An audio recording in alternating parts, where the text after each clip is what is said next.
नमस्कार, मैं कमलेश कबीर आपका एक बार फिर स्वागत करता हूं इस नए एपिसोड में।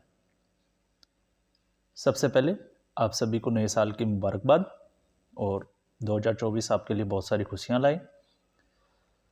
आज के इस एपिसोड में हम बात करेंगे राजस्थान की राजनीति की।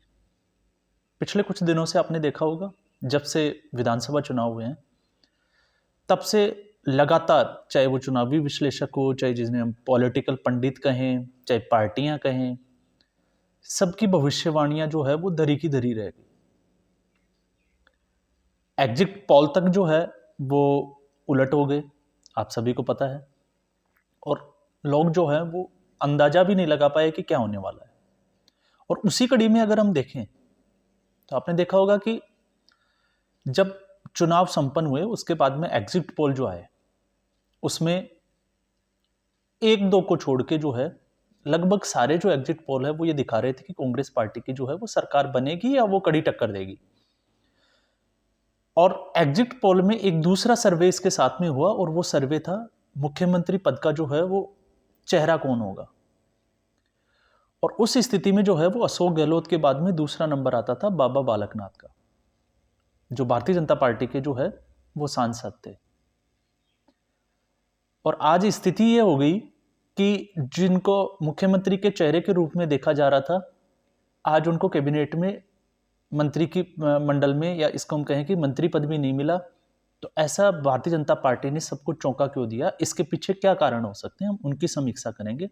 हालांकि भारतीय जनता पार्टी जो है वो हमेशा से चौंकाती है। विधानसभा चुनाव के बाद में तीनों राज्यों में जो है वो एक नया चेहरा मुख्यमंत्री का जो सोच भी नहीं सकते थे, वो चेहरे जो है वो भारतीय जनता पार्टी ने रखे। अब बाबा बालकनाथ, लोग चाहते थे कि बाबा बालकनाथ जो है वो दूसरे योगी साबित हो सकते हैं, क्योंकि उनको योगी आदित्यनाथ के मॉडल की तरह जो है वो लोग देख रहे थे। लेकिन उस स्थिति में भी जो है वो उनको मुख्यमंत्री नहीं बनाया। मुख्यमंत्री तो नहीं बनाया, वहां तक ठीक था, लेकिन अभी जो है वो मंत्रिमंडल में भी जगह नहीं दी। तो कारण क्या हो सकते हैं? तो सबसे बड़ा कारण अगर हम देखें तो मुख्यमंत्री बनने के बाद में आपने देखा होगा, प्रधान जैसे विधानसभा के जो चुनाव हुए, अब जो है वो लोकसभा के चुनाव होने वाले हैं, और लोकसभा चुनाव में जो है वो 90 दिन से 100 दिन से ज्यादा का जो समय है वो बचा नहीं है। तो ऐसी स्थिति में भारतीय जनता पार्टी को जो है वो हर कदम फूंक फूंक के रखना पड़ेगा। क्यों? क्योंकि इससे पहले अगर हम देखें दो लोकसभा चुनाव की, 2014 और 2019, तो 2014 में 25 की 25 सीटें और 2019 में जो है वो 24 सीटों पे भारतीय जनता पार्टी का कब्जा था। अब भारतीय जनता पार्टी चाहेगी कि 2024 में जो है वो सारी की सारी जो सीटें हैं वो रिपीट करें। अब ऐसी स्थिति में सर्वे भी यही कर रहे हैं। लेकिन अगर हम देखें चुनावी समीकरण की, तो बाबा बालकनाथ की जब हम बात करते हैं तो बाबा बालकनाथ के अलावा तीन महंत जो थे, वो सॉरी दो महंत को और टिकट दिया गया था। एक प्रतापपुरी, महंत प्रतापपुरी, आपको पता होगा, जो सोले खान के जो है वो अगेंस्ट चुनाव लड़ा था उन्होंने पोखरण से, उनको जीत मिली।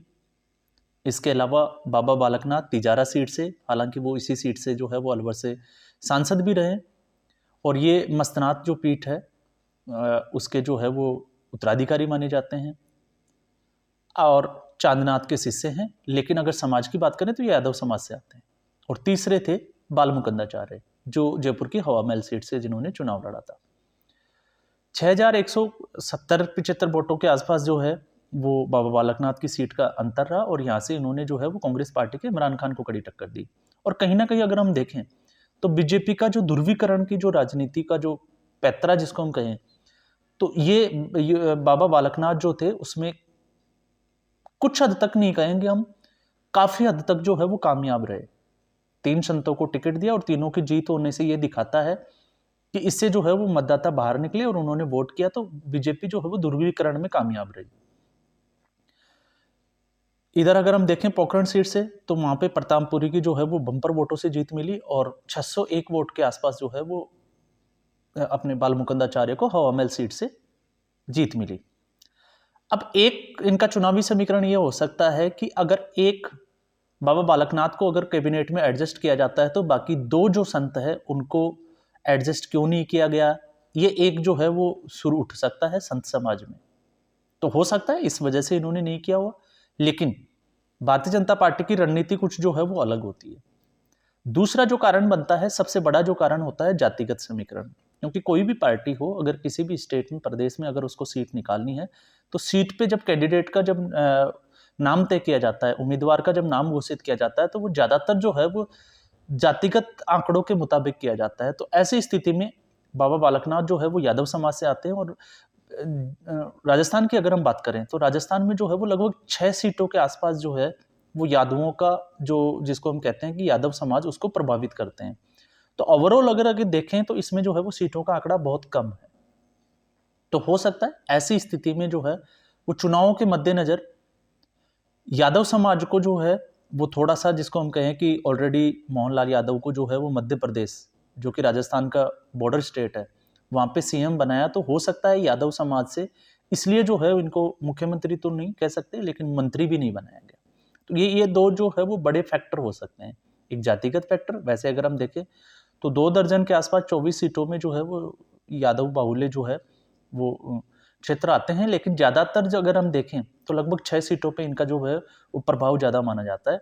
तो ऐसी स्थिति में जो है हो सकता है इनका चुनावी गणित की जो समीकरण हो वो ये बन सकता है। तीसरा जो फैक्टर है, हालांकि उसमें हम बिलीव नहीं कर पाते, लेकिन फिर भी एक अंदाजा लगाया जा सकता है कि अगर बाबा बालकनाथ को मंत्री बनाया जाता है तो वो कौन सा विभाग दिया जाएगा, और वो विभाग से अगर जिसकी हम बात करें कि कहीं लोगों का ध्यान जो है वो भजनलाल शर्मा से हटके जो है वो बाबा बालकनाथ में नहीं चला जाए।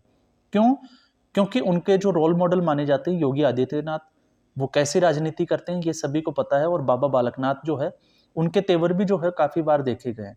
तो ऐसी स्थिति में भारतीय जनता पार्टी हो सकता है मे बी इस वजह से भी जो है वो इनको कुछ दिनों के लिए, हाँ ये एक सोचने वाली बात है कि बाबा बालकनाथ को हो सकता है बीजेपी की रणनीति में हो कि बीजेपी जो है वो 2024 के चुनाव के बाद में इनको कहीं ना कहीं जो है वो एडजस्ट जरूर करें। क्योंकि इसके अलावा अगर हम देखें तो भारतीय जनता पार्टी ने कुल 7 सांसदों को जो है वो चुनावी मैदान में उतारा था।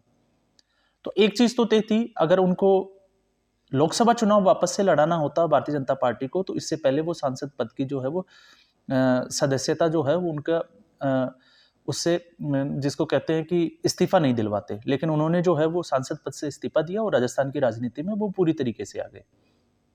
तो ये जो है ये रणनीति का हिस्सा हो सकता है कि चुनावों के बाद में इनको कहीं ना कहीं जो है वो मंत्री पद दे दिया जाए, लेकिन चुनाव में बहुत ज़्यादा समय नहीं है। और दूसरा जो है, जिन सांसदों की हम बात कर रहे थे 7 सांसदों में, उसमें से लगभग 4 को, दिया कुमारी को आपको पता है पहले से डिप्टी चीफ मिनिस्टर बना दिया, उप मुख्यमंत्री, तो वो वहाँ एडजस्ट हो गए। और इनके अलावा अगर हम बात करें राज्यवर्धन सिंह राठौड़ और किरोड़ी लाल जो मीणा थे, उन दोनों को भी मंत्री पद दे दिया गया। हालांकि किरोड़ी लाल मीणा जो है वो राज्यसभा के सांसद थे, लेकिन उन दोनों को मंत्री पद दिया है।